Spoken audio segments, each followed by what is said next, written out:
Hi, అందరికీ నమస్కారం. ఈరోజు పార్ట్ 2. రవీంద్ర భారతిలో జరుగుతున్న సంగీత విభావారికి వెళ్ళింది దీప్తి. తన పక్క సీట్లోనే వృద్ధ దంపతులతో పాటు కృష్ణ కనిపించేసరికి హాయ్ కృష్ణ అంది ఆనందంగా. అరే నువ్వా, ఇక్కడికి వస్తున్నట్లు చెప్పలేదేంటి అడిగాడు కృష్ణ. ఆ అమ్మాయి ఆ విషయం చెప్తే మమ్మల్ని తన కంట కట్టేసి దేశసేవకి బయలుదేరేవాడివా కోపంగా అడిగింది కామేశ్వరి. నానమ్మ కాస్త ఆగు దీప్తి, ఇదిగో ఈవిడగారే మా నానమ్మ, ఈయన మా తాతయ్య అంటూ వారిని పరిచయం చేశాడు. నమస్కారమండి అని వినయంగా అంది దీప్తి. మీరెక్కడ ఉంటారమ్మా, మీ నాన్నగారు ఏం చేస్తుంటారు అడిగిందామె. ఓపిగ్గా వారు అడిగిన ప్రశ్నలకు సమాధానమిస్తూ మీ గురించి ఏమీ చెప్పలేదు, లేకుంటే నేనెప్పుడో వచ్చి పరిచయం చేసుకునేదాన్ని అంది దీప్తి. మీ ఫ్రెండ్స్నైనా మన ఇంటికి తీసుకొని రారా, మాకు కాస్త కాలక్షేపంగా ఉంటుందని ఎన్నిసార్లు అడుగుతూ ఉంటామో, వినిపించుకుంటేనే. ఎందుకు, వాళ్ళ చదువులను డిస్టర్బ్ చేయడానికా అంటాడు చిరుకోపంగా కృష్ణవంక చూస్తూ అంది కామేశ్వరి. నాకు మీ అడ్రస్ ఇవ్వండి, నేను వస్తూ ఉంటాను. నాకు గ్రాండ్ పేరెంట్స్ లేరు, కానీ ఉండాలని కోరిక. ఆ ముచ్చట మీ ద్వారా తీరుతుంది నవ్వుతూ అంది దీప్తి. అంతకన్నానా అంటూ వివరంగా అడ్రస్ చెప్పింది కామేశ్వరి.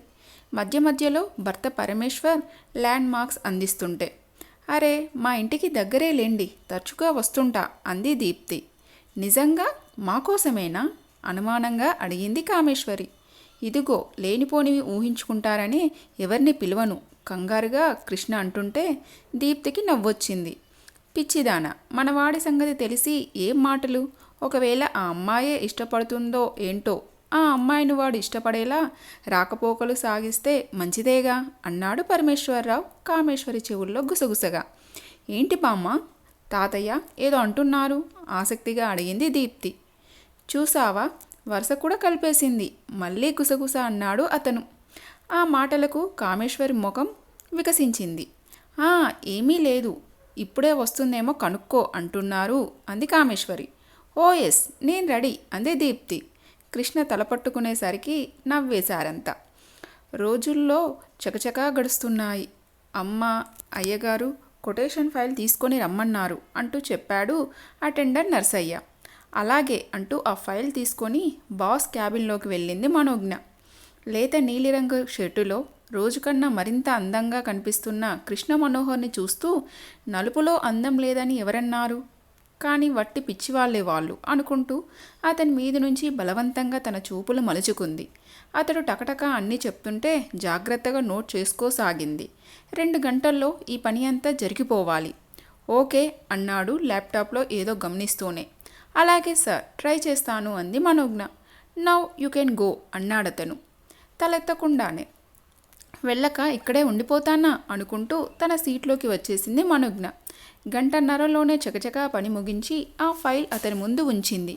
ఆ పేపర్స్ పరిశీలిస్తూ కనుబొమ్మలెగరవేసి very good, keep it up అన్నాడు ప్రశంసగా. ఒక్క చిన్న మాటకే ఎంతో ఆనందం కలిగింది మనోజ్ఞకి. అంతవరకు పడిన శ్రమ, టెన్షన్ ఇట్టే మాయమయ్యాయి. ఆ మాటే చిరునవ్వుతో చెబితే ఇంకెంత బాగుండేదో అని ఆశపడిందామె మనసు. నిన్న 10 నిమిషాలు లేటుగా వచ్చారు, ఇవాళ 5 నిమిషాలు లేటుగా వచ్చారు, ఇది రిపీట్ కానీయకండి సున్నితంగానే ఆయన ఖచ్చితంగా అన్నాడతను. ఆ మాటలు కష్టంగా తోచినా సరే సార్, అనుకోకుండా ట్రాఫిక్ జామ్ కావడంతో ఆమెనిక మాట్లాడనీయకుండా అవన్నీ గెస్ చేసుకొని కాస్త ముందుగా బయలుదేరాలి అన్నట్లు. డ్రైవింగ్ వచ్చా అడిగాడు. తను రాదు చెప్పిందామె. రాదా, వస్తే స్కూటీని ఇప్పిందాము అనుకున్నాను. సరే, ఈ లెటర్లన్నీ డిస్పాచ్ సెక్షన్కి పంపించండి అన్నాడు. సరే సార్ అంటూ ఆ లెటర్స్ని ఫైల్ని అందుకొని వచ్చేసింది తమ సెక్షన్లోకి. 3ంటికే పర్మిషన్ తీసుకొని ఆఫీస్ నుంచి తిన్నగా దీప్తి దగ్గరికి వెళ్ళిందామె. హాయ్ మాను, ఎన్ని రోజులకి అంటూ మనోజ్ఞకి ఎదురు వచ్చింది దీప్తి. నువ్వు చిలుక చెప్పినట్టు చెబితే వినలేదు, మా బాగా బుద్ధొచ్చిందిలే అంది మనోజ్ఞ. ఏమైంది, జాబు కష్టంగా ఉందా అడిగింది దీప్తి ఆమెకి చల్లటి నీళ్ళు అందిస్తూ. నువ్వు స్కూటీ నేర్చుకోమంటే నాకెందుకులే అన్నాను, కానీ ఈ సిటీలో నెగ్గుక రావాలంటే డ్రైవింగ్ నేర్చుకోవడం కంపల్సరీ అని తెలిసి వచ్చింది అంటూ కృష్ణ మనోహర్ అన్న మాటలన్నీ చెప్పింది. అయితే ఇకనేం ఇప్పటి నుంచి వస్తావు మరి? మీనమేషాలు లెక్కబెట్టడం దేనికి ఇంకా? రేపు ఎలాగో సండేనే కదా, ఇవాల్టి నుంచి నేర్పించేయి. ఒకవేళ పడి ఏ దెబ్బలన్నా తగిలితే రేపు రెస్ట్ తీసుకొని తగ్గించుకోవచ్చు అంది మనోజ్ఞ. వెరీ గుడ్, పద అంటూ తమ బిల్డింగ్కి ఎదురుగా ఉన్న ప్లేగ్రౌండ్లోకి తన యాక్టివా మీద మనోజ్ఞని తీసుకొని బయలుదేరింది దీప్తి. 4-5 గంటల వ్యవధిలోనే డ్రైవింగ్ నేర్చుకున్న మనోజ్ఞ భుజం మీద గట్టిగా చరిచింది దీప్తి అభినందనగా. తల్లి, నా జబ్బలూడేలా కొడితే ఎలాగే అంది మనోజ్ఞ అలసటగా. దెబ్బలు తగిలితే తగిలాయిలే గాని నడపడం వచ్చినందుకు ఆనందంగా ఉంది. అబ్బో, చీకట్లు కమ్ముకున్నాయి, ఇక నేను వెళ్తానే. ఆదివారమేగా, ఎంచక్క ఈ రాత్రంతా కబుర్లు చెప్పుకుంటూ గడిపేద్దాం ఉత్సాహంగా అంది దీప్తి. ఆంటీ అంకులు లేనట్టున్నారు, ఇంట్లోకి అడుగు పెడుతూ అడిగింది మనోజ్ఞ. ఫంక్షన్ ఉందని వెళ్ళారు, నన్ను రమ్మని ఫోర్సు చేశారు. కానీ ఈరోజు నీకు ఇలా డ్రైవింగ్ టీచర్గా మారమని దేవుడు రాసిపెట్టాడేమో, అందుకే వెళ్ళబుద్ధి కాక ఇంట్లోనే ఉండిపోయాను అంది దీప్తి. వేడి నీళ్లతో స్నానం చేసి ఈ నైటీ వేసుకొని రా, భోంచేసి మేడపైకి వెళ్ళి మాట్లాడుకుందాం అంది దీప్తి అందిస్తూ. అలాగే అంటూ అందుకొని బాత్రూంలోకి వెళ్ళింది మనోజ్ఞ. స్నానం చేసేసరికి ఎంతో తేలిగ్గా ఉంది, సగం నొప్పులు తగ్గినట్లు అనిపిస్తుంది. బాగా అలసిపోయావుగా, అందుకే హాయిగా ఉంది. నేను స్నానం చేసి వస్తా, అప్పుడిక కడుపు నిండా పట్టించేస్తే మరింత బాగుంటుంది అంటూ తన స్నానం చేసి మనోజ్ఞని తీసుకొని డైనింగ్ టేబుల్ దగ్గరికి దారి తీసింది దీప్తి. టేబుల్ మీద వంట మనిషి అమర్చిన ఐటమ్స్ని చూస్తూ అమ్మో, మనిద్దరికి ఇన్నెందుకే అంది ఆశ్చర్యంగా మనోజ్ఞ. ఈ వయసులో శుభ్రంగా తినాలి, లేకుంటే పెళ్ళై ఓ కాన్పు కాగానే డీలా పడిపోతారు అంటూ అమ్మ క్లాస్ తీసుకుంటూ తినిపిస్తుంది అంది దీప్తి. వీళ్ళ భోజనాలు అయ్యేసరికి ఫంక్షన్ నుంచి తిరిగి వచ్చారు శ్రీరామ్, హేమలు. వాళ్ళను చూస్తూనే నమస్తే అంది మనోజ్ఞ. హేమ మనోజ్ఞని చూసి నవ్వుతూ, అమ్మయ్య, దీప్తి దగ్గర నువ్వు ఉన్నావా, ఒంటరిగా ఇంట్లో ఎలా ఉంటుందో ఏమోనని ఫీల్ అయ్యాను అంది. ఏమ్మా, కులాసాయేనా, జాబ్లో చేరావట కదా అన్నాడు శ్రీరామ్. అవును అంకుల్, మీరంతా ఇంత ఇదిగా పట్టించుకుంటుంటే బాగుండనా ఏంటి అంది మనోజ్ఞ కృతజ్ఞతగా. అబ్బా, మనలో మనకి పెద్ద పెద్ద మాటలెందుకే, పద అంటూ వారిద్దరిని వైపు తిరిగి good night mummy and dad అంటూ మనోజ్ఞని తీసుకుని తన రూంలోకి వెళ్ళింది దీప్తి. తమ ఆఫీస్లో ఒక్కొక్కరు ఎలా ఉంటారు, ఏ టైంలో ఎవరిలా బిహేవ్ చేస్తుంటారో మనోజ్ఞ చెప్తూ ఉంటే పడిపడి నవ్వింది దీప్తి. ఇంతకీ పని రాక్షసుడని అన్నావు, మీ బాస్ ఎలా ఉంటాడేంటి ఆసక్తిగా అడిగింది. చూడడానికైతే మన కృష్ణకి అన్నయ్య అంటే నమ్మేలా ఉంటాడు, కానీ ముఖంలో చిన్న నవ్వు కూడా కనిపించదు అంది మనోజ్ఞ. ఓహో, అందంగానే ఉంటాడనమాట అనేసింది దీప్తి. ఆ తర్వాత కాలేజ్ కబుర్లు, సినిమా కబుర్లు చెప్పుకుంటూ మరో 2 గంటల పాటు గడిపారు.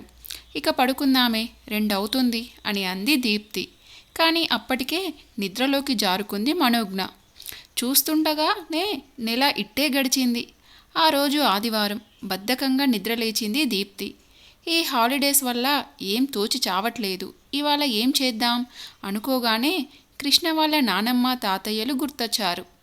అంతే, టక్కున లేచి గబగబా తయారై వారు చెప్పిన అడ్రస్ని వెతుక్కుంటూ మననం చేసుకుంటూ దారిలో పండ్లు కొనుక్కొని తీసుకొని బయలుదేరింది దీప్తి.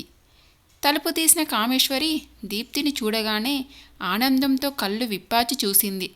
హేమండోయ్, ఎవరొచ్చారో చూడండి అంటూ చిన్నపిల్లలా సంబరపడింది. వంటింట్లో నుంచి గరిటెతో సహా బయటకు వచ్చాడు పరమేశ్వరరావు. మీరు వంట చేస్తున్నారేంటి తాతగారు అడిగింది దీప్తి ఆశ్చర్యంగా. ఏం, మీ ఇంట్లో మీ నాన్న చెయ్యడా అంతకన్నా ఆశ్చర్యంగా అడిగాడు ఆయన. ఊహు, అమ్మ కూడా చెయ్యదు, వంట ఆవిడే చేస్తుంది నవ్వుతూ చెప్పింది దీప్తి. సరిపోయింది, కనీసం టీ పెట్టడైనా వచ్చా నీకు అనుమానంగా అడిగింది కామేశ్వరి. నాకు కుకింగ్ అంటే చాలా ఇష్టం మా అమ్మ, టీవీలోని కొత్త కొత్త రెసిపీలను అప్పుడప్పుడు ట్రై చేస్తుంటాను అంటూ చుట్టూ చూసింది కృష్ణ కోసం. కృష్ణ కోసమేనా, వాడింట్లో ఎందుకుంటాడు, లోకోద్ధారకుడు కదా. రాత్రి వాడి ఫ్రెండ్ అంకుల్కి యాక్సిడెంట్ అయ్యిందట, ఆయనది వీడి గ్రూప్ రక్తమేనట. దాంతో డొనేట్ చేయడానికి వెళ్ళాడు అన్నాడు పరమేశ్వరరావు. కాస్త నిరాశ కదలాడింది దీప్తి కళ్ళల్లో. కామేశ్వరి కనుసన్నలు దాటిపోలేదది. ఎప్పుడూ కృష్ణని కాలేజ్లోనూ హాస్టల్లోనూ చూస్తూ తనకు ఎవరూ లేరేమో, అందుకే ప్రతి ఒక్కరిని తన వారిగా భావిస్తుంటాడు అనుకునేదాన్ని. అయితే పరోపకారమైన అన్నమాట. మంచిదే లేండి అంది దీప్తి. మంచిదే కానీ అదో వ్యసనంలా మారిపోయింది. 3 ఏళ్ళు మేం మా అబ్బాయి దగ్గర అమెరికాలో ఉండి వచ్చాము. వీడేమో ఇండియాని వదిలి రాలేనంటూ ఇక్కడే ఉండిపోయాడు. ఒంటరిగా ఎందుకని ఫ్రెండ్స్ రూమ్లోనే ఉంటూ వచ్చాడు. మేం తిరిగి రాగానే ఇంటికి వచ్చి మాతో ఉంటున్నాడు. కానీ బయట ఉండటమే ఎక్కువ అంది కామేశ్వరి. మరే ఆంటీ అంకుల్ ఇక్కడికి రారా అడిగింది దీప్తి. మా కోడలు యాక్సిడెంట్లో పోయిందమ్మా. ఇక్కడ ఉంటే ఆవిడ జ్ఞాపకాలు బాధిస్తాయని అమెరికా వెళ్ళాడు 10 ఏళ్ల క్రితమే. మేము అప్పుడప్పుడు వెళ్ళి చూస్తూ వస్తూ ఉంటాము. తల్లి లేని పిల్లాడని గారాబం చేస్తే వీడిలా తయారయ్యాడు అన్నాడు పరమేశ్వరరావు నిట్టూర్స్తూ. అయ్యో అలాగా, బాధగా అంది దీప్తి.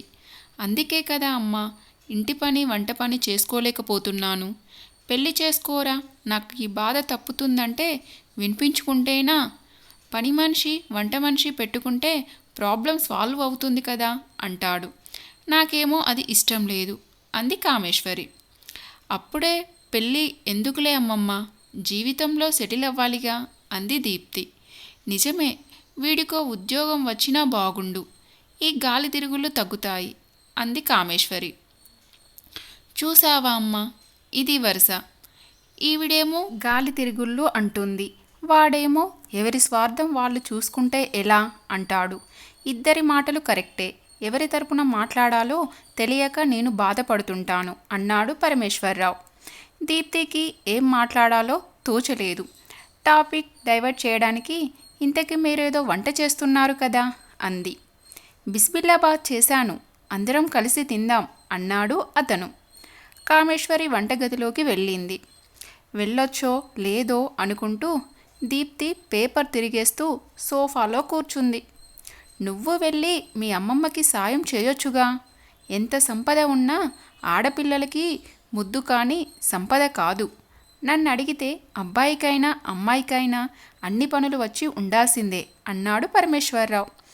దాంతో చెంగున వంటింట్లోకి వెళ్ళి ఆమె చేతిలోని బాత్ అందుకుంది దీప్తి. ఎలా ఉంది అడిగాడు ఆయన దీప్తిని. సూపర్గా ఉంది, నాకు నేర్పించండి వంటని అని దీప్తి అంది. భోంచేస్తూ దీప్తి కుటుంబ వివరాలు అడిగి సాగింది కామేశ్వరి. ఆ తర్వాత పరమేశ్వరరావుతో కాసేపు చెస్సాడింది. దీప్తి తర్వాత వాచ్ చూసుకుంటూ బాప్రే 6 అవుతుంది, ఇక వెళ్తాను అంటూ లేచింది. ఉండమ్మా బొట్టు పెడతాను అంటూ కామేశ్వరి దీప్తికి బొట్టు పెట్టి దేవుడి ముందు ఉంచిన పళ్ళను ఆమెకిచ్చింది. ఆ పళ్ళని చూడగానే తను కొన్నవి కారులోనే పెట్టానని విషయం గుర్తొచ్చింది. వెంటనే వెళ్ళి ఆ పళ్ళ కవరు తెచ్చి ఆమె చేతికిచ్చి నమస్కరించింది దీప్తి. ఎందుకమ్మా ఇవన్నీ అంది కామేశ్వరి. పెద్దవాళ్ళ దగ్గరికి పిల్లల దగ్గరికి గుడికి వట్టి చేతులతో వెళ్ళకూడదట, అమ్మా నాన్న చెబుతుంటారు అంది దీప్తి. మంచి పెంపకం సంతృప్తిగా అంది కామేశ్వరి భర్త వంక చూస్తూ. ఇద్దరి కాళ్ళకి నమస్కరించి సెలవు తీసుకుంది దీప్తి. ఇదండి టుడేస్ పార్ట్. ఈ పార్ట్ మీకు నచ్చిందని ఆశిస్తున్నాను. ఈ పార్ట్ కనుక మీకు నచ్చినట్లయితే లైక్ చేయండి అండ్ సబ్స్క్రైబ్ చేసుకోండి. రేపు మరొక పార్టుతో మళ్ళీ కలుసుకుందాం. అంతవరకు బాయ్.